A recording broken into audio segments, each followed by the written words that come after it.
Yo, what is going on YouTube? It's your boy Dan, aka aDrive. I bring you guys a brand new Pokemon Sword and Shield video today, and I'm really excited to talk about this topic because this has been the most controversial topic so far since Pokemon Sword and Shield has really been announced, or at least it's been discussed at E3, and that is the entirety of the National Dex being removed for Pokemon Sword and Shield. Now, this video is going to be spoiler free with the exception of me telling you how many Pokemon are in Sword and Shield, so you should be pretty safe to trot forward here. There's not going to be any images. I'm not even going to say any new Pokemon names or nothing aside from ones that have been officially revealed, but I do want to see you guys hit that like button down below, subscribe if you guys are new, and hear me out on this because I know that this is a very controversial topic, and I'm going to tell you guys why I think that the restricted Pokedex in Sword and Shield is not a bad thing for Pokemon Sword and Shield. And again, I understand that this is the opposite of where people are coming from, and I totally get your perspective if you're someone who's upset about the lack of Pokemon in Sword and Shield. But I'm gonna try to break it down. I'm not making excuses for Gamefreak. I'm not making excuses for Pokemon. I'm simply gonna break it down from another perspective as to why it might be a good thing. So let's talk about it. The first thing I want to mention here is you have all new Pokemon, right? We know we're gonna have a handful of new Pokemon, somewhere between, 60 and 100 and something. I'm not gonna say exactly for spoilers. And I would venture to guess that most people who play through a new Pokemon game are gonna wanna use some of the new Pokemon, right? So you construct a team of 6 Pokemon to go on your journey, or maybe you only use a few, or whatever it is, but generally people are gonna be more biased towards using the new Pokemon because it is a new game and you wanna experience these new friends. Now, for many of you guys, maybe your favorite Pokemon isn't in the game, but that doesn't mean you can't use other Pokemon or you can't find new favorites to befriend and use on your journey or whatever it may be. So to me, I think that the fact that some Pokemon are missing really isn't a huge deal. It's not like you can't make it through the game. You can play with new friends and new Pokemon and kind of find some new favorites as you venture through the game. And I know change is always something that we kind of tend to resist as people, but I think it could be a really good thing because maybe you'll find a new favorite Pokemon. I tend to try to go into it with open arms and say, hey, let's jump into it, and it is what it is. So that's my thought on that. The next point I wanted to bring up is the Shiny Charm. For those of us like myself who are pretty avid Shiny hunters, the Shiny Charm is a really important tool for getting Shinies faster. And generally you get it by obtaining the completion of the Pokedex, and then someone in the game gives it to you. So when the Pokedex is only 400, it's much easier to obtain in the first place than if it was 800 or 900. In fact, a Pokedex that big, you wouldn't really be able to even get the Shiny Charm. It would take so long to be able to complete the Pokedex, especially when Pokemon Home is still months away. Pokemon Home isn't going to come out until a few months after the game launch anyway, so even if they did have a full Pokedex, you wouldn't be able to transfer in your old Pokemon regardless. So I, for one, welcome the fact that it's a smaller dex because I'll get my Shiny Charm a lot faster, and I actually have the tangible goal of actually completing the Pokedex. It's not so massive that you won't be able to do it, and let's be real, most people aren't going to play Pokemon Sword and Shield for hundreds and hundreds of hours. I probably will, and you guys probably will, but not everyone is that hardcore of a fan. So, there's got to be a balance of catering to the casual fans, but also the people who are a little bit more serious like myself. So I do think getting the Shine Charm is definitely much, much better there. The next point I wanted to mention, Diamond Pearl Remakes. Now this is obviously fan art from the 3DS, but Diamond Pearl Remakes are the most likely next, Pokemon games to come out after Sword and Shield. It would make sense since we had, Omega Ruby and Alpha Sapphire remakes on the 3DS after X and Y was released, and we just did Let's Go Pikachu and Eevee, and they've indicated that they don't really have plans to make another Let's Go game. So I do think that Diamond Pearl Remakes are the most likely and logical situation coming to the Nintendo Switch. Now, if you know from the Pokedex, if you saw my non-spoiler video yesterday, there's a lot of important Pokemon in the Sinnoh region that are not included in the Pokedex. Now, could just be coincidence, but when you have a Pokemon like Garchomp, which is one of the most recognizable and popular Pokemon ever, and it doesn't get put in the game, that does raise some eyebrows. You also have things like Luxray and some Pokemon like that didn't make the cut that I do think are some pretty big fan favorites, and I think there's a really good chance that, we get our Diamond Pearl remakes going into next year. So we'll have to see what happens if 2020 is the time period for that, but nevertheless, I do think Sinnoh remakes are coming, and if they do what they did with X and Y and ORAS, we could end up getting another half of the dex in the other game, and then you just combine the two, and you end up getting net close to about the full Pokedex. So I really like that option. Now the next thing I'm going to talk about, and the main point of this video, is focusing on the competitive aspect of Pokemon. Now I know for many of you guys, competitive Pokemon may not be your cup of tea, but they're making a lot of changes in this game to focus on competitive. They're making it so you can change your nature or change the way natures work with mints.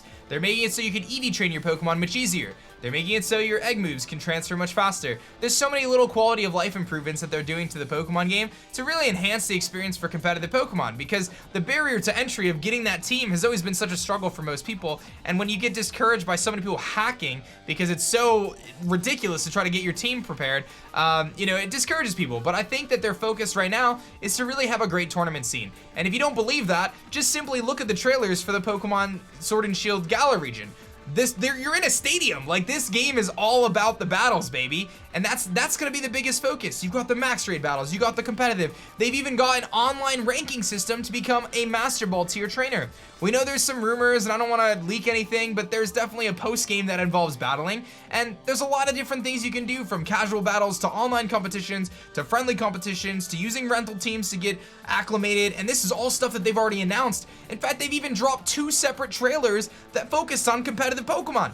So if you don't think that competitive is a big focus for this new game, then again, you must have missed the memo. So I really think that with that focus in mind, there's a really big opportunity here, not only to grow the competitive scene, but to get more people into competitive Pokemon, because that's something that's going to allow these games to last longer and have more of a lifespan from the people who just beat the game and then put it away. If you give them something to do after they beat the game, like play competitive Pokemon, you have a really good opportunity to retain fans and retain, you know, a community kind of vibe. And for those who have never jumped into competitive, I'm a pretty adept competitive player. I've done it for many years now. In fact, it's what actually inspired me to start my Pokemon channel in the first place. Competitive Pokemon is like a very, very crazy game of chess that has so many different elements to it, from moves and accuracy and attacks and items and abilities and everything like that. It's just a massive game of chess that can really mess you up with some pretty bad RNG. So there's a lot of elements there, and I think that it can actually be really fun, really intriguing, and it's got a lot of depth to it. But I wanted to jump into a point that I think is so crucial when we look at this restricted dex. The fact that we're only gonna have 400 Pokemon, and some of them aren't even gonna be allowed in standard competition. I'm gonna look at the VGC series, which is the Video Game Championship, and I'm gonna show you guys why less is oftentimes more when it comes to competitive Pokemon. So let's take a dive back. We've got the Trainer Tower page here, and this actually gives us an idea of all the different formats, so we can look at all the different champions from the past. This is the famous 2014 World Championship won by Sejun Park. Now, Sejun Park was famous for using the Pachirisu, which was a previously really unused Pokemon in competitive for the most part, and everyone was blown away that this little rodent could somehow manage to stack up against the Salamances and Tyrannitars and Mega Mawils of the world to redirect attacks and do all sorts of stuff like paralyze and whatever else. And you can see, while there are some commonalities between these teams, like Mawile and Hydreigon and things like that, there's overall a pretty diverse format going on here. There's a lot of Pokemon that we can see that are used in this format. Mega Venusaur I see Gothitelle, which was used for trapping. Again, the big one, Pachirisu, Conkeldurr, Azumarill, Rotom Heat, Mamoswine. You got some Rain Team, even Lapras. Staraptor made the cut. I mean, Agron's over here, Gengar. I mean, Amoonguss, of course, Gyarados, Manectric. This is the top 16 at the World Championship in 2014. Like I said, there are some commonalities between the teams, but there is a lot of diversity as well. Now let's take a look at the 2015 World Championship. And the 2015 World Championship was an open format. And here we have our top cut here. And I know the page is a little weird, so it's a little hard to see, but Shoma Honami, or Shade Vieira, who actually beat me in a battle once, he's very, very good, won the whole thing in the top 8. But look at these teams, and to me, there is a little bit of variation, but for the most part, we're looking at some really, really similar teams. Kangaskhan, Thundurus, Landorus, Cresselia, Heatran, Amoonguss. Yeah, that's on a lot of teams. Kangaskhan, Thundurus, Landorus. We have a Sylveon there, Heatran, Aegislash, Volcarona, Cresselia. I mean, you can just look at the list, right? Amoonguss, Heatran, Cresselia, you know, Kangaskhan. There's a few variations between the team, but they're very, very similar.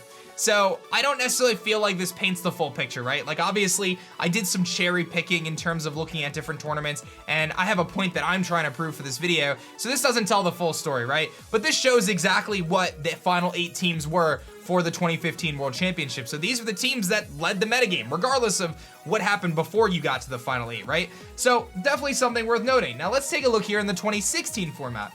Now, this was a restricted format where my friend Wolf won, and I actually spoke to Wolf prior to making this video.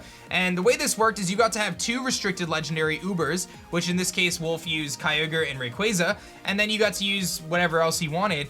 So it was a restricted format, but it had a very, very wide dex. And you can see, again, the restricted format kind of makes things funny because you have you can get 2 Ubers, so everyone's bringing Xerneas, everyone's bringing Kyogre, everyone's bringing Groudon or Rayquaza, right? So I mean, you could see that that's just super duper common. And then between the rest of the teams, you've got the Kangaskhan, you got a lot of Hitmontops, got a lot of Bronzongs, right? A lot of similarities. And I don't know how the metagame developed leading up to this World Championship, but I would venture to guess, just from what I've seen, there wasn't a ton of diversity. Now here's what I wanted to really cover, and this is really the kind of nail on the head here when we talk about competitive. I have one experience with VGC, the Video Game Championship, and that was when Sun and Moon came out. And when Sun and Moon came out, you were limited to just the 300 Pokemon in the Sun and Moon decks minus the legendaries. And I felt like, despite the fact that the Tapus were incredibly powerful, and Arcanine was on virtually every team, the teams that emerged atop the various regionals seemed to be more diverse than the previous formats from my experience. Again, this is just what I observed. And we can take a look here. Again, there are some commonalities, but the team that won was actually a Trick Room team that featured Drampa, and this was Gavin Michaels, who I believe actually ended up winning a few different regionals. You see things like Alolan Marowak, Golduck, and Pelipper, which was a very dominant force. Things like Gastrodon used to counter those Golduck Pelipper teams. You had things like Porygon 2 to set Trick Room, Magnezone used to trap Celesteela. There was a lot of kind of counter teaming, and this was in 2016 at the beginning of the format. Then, a couple weeks later, the format changed a little bit. You see things like Mudsdale, Vikavolt came into play as a counter-teaming threat, using things like String Shot and different Z moves like Electrium Z. Metagross started to get a little bit of playtime. Things like Pheromosa started to emerge. We see Marowak as a massive counter to Tapu Koko. Things like Salamence coming into play, being able to hit multiple targets, being able to set up Tailwinds, be able to get Intimidate off. And then we start to see the emergence of Snorlax, which became a massive threat throughout this format. Some of the other Pokemon, Torkoal, Lilligant, became a really big, powerful threat where you can set up Sun, put things to sleep, and then fire off a Bloom Doom. Alolan Ninetales, Tentacruel, Snorlax, these are some pretty interesting Pokemon where Lewis here ended up bringing some mons to counter-team Trick Room teams. You've got the Alolan Sandslash here with the Buzzwole. Heck, Alolan Persian, Alolan Golem, and Lapras came in 10th place with a Goodra? To me, that's just nuts. And again, I understand that there's some commonalities between these teams, especially when you look at a Pokemon like Arcanine and Tapu Koko. Those mons dominated the metagame, so a lot of things had to shift around that. But as we continue to look at these tournaments, it seems like the team at the top changed every single time. Now, I'm not gonna take any credit for Alex's team here, but I did bring the Gyarados, Arcanine, Garchomp, Tapu Koko team at one point with Togedemaru, and we see Togedemaru wins here. And then Justin, influenced by, I'm assuming, Shade Vieira or Shoma from a tournament that I participated in, brings the Lele Driftbloom squad, where you use Driftbloom to consume its held item, gets unburdened, sets up Tailwind or Rain Dance to stop other weather. Got the Ninetales there, got the Snorlax as anti-Trick Room, and again, a lot of different things. Even Pikachu, an Electivire, an Aerodactyl, and that's not Mega Aerodactyl, I don't think. I mean, some pretty cool Pokemon ended up coming in here and doing some work. Mandibuzz, Misdreavus, I mean, that's nuts. This dude got 14th place at a 287 people regional in Collinsville. And then the last one I'm gonna look at here is a Portland regional where Aaron actually won, and he brought that Tapu Lele Driftbloom, but he had Metagross on his team. Conan had Mimikyu, again, another cool Pokemon. Mandibuzz making an appearance. And we see the Tapus again dominating. There's a Slowking right there, so a little bit of variety.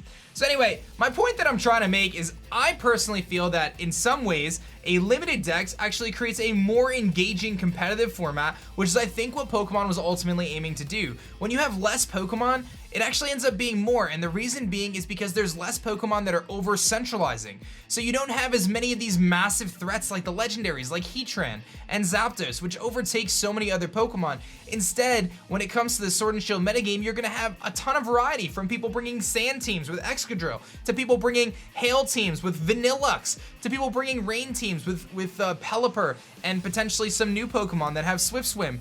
And we're not even talking about the Trick Room aspect, where Snorlax is probably going to come back teamed with Mimikyu to do some serious damage. You've got things like Vikavolt and Araquanid that are going to be able to team up on a Trick Room and do a lot of work. There's a lot of variety there. We don't have the terrains, but now we have Dynamaxing, which is going to make for an even more dynamic competitive format. So as someone who's super passionate about competitive, I actually do genuinely believe that less is more, because things shift so fast between events, the competitive metagame shifts, and it's all about countering the team that was successful the last time, but everyone's gonna try to do that, right? So it's a really big cat and mouse game, as opposed to it just being this handful of Pokemon that if you don't bring if you don't bring Mega Kangaskhan, if you don't bring Amoonguss, if you don't bring Heatran, you're gonna be at a significant disadvantage because those Pokemon are just so much better than the rest of the Pokemon included in the Pokedex. So those are my thoughts. Like I said, it's not the most perfect example. There's a lot of reasons as to why you can go on either side. I'm just communicating it this way because one, I wanted to play devil's advocate, but two, nothing's gonna change about this game at this point. The game's done, it's coming out, and there's gonna be 400 Pokemon in the Dex whether you like it, I like it, or anyone else likes it. So you either choose to buy the game or don't buy the game. That's the only way you're really gonna have your voice heard.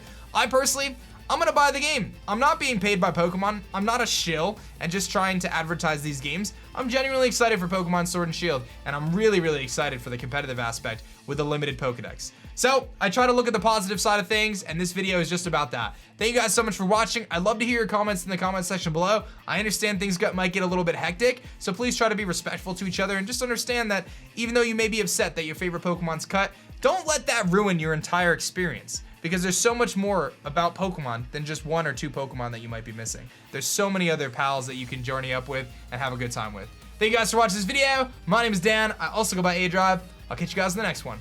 Peace.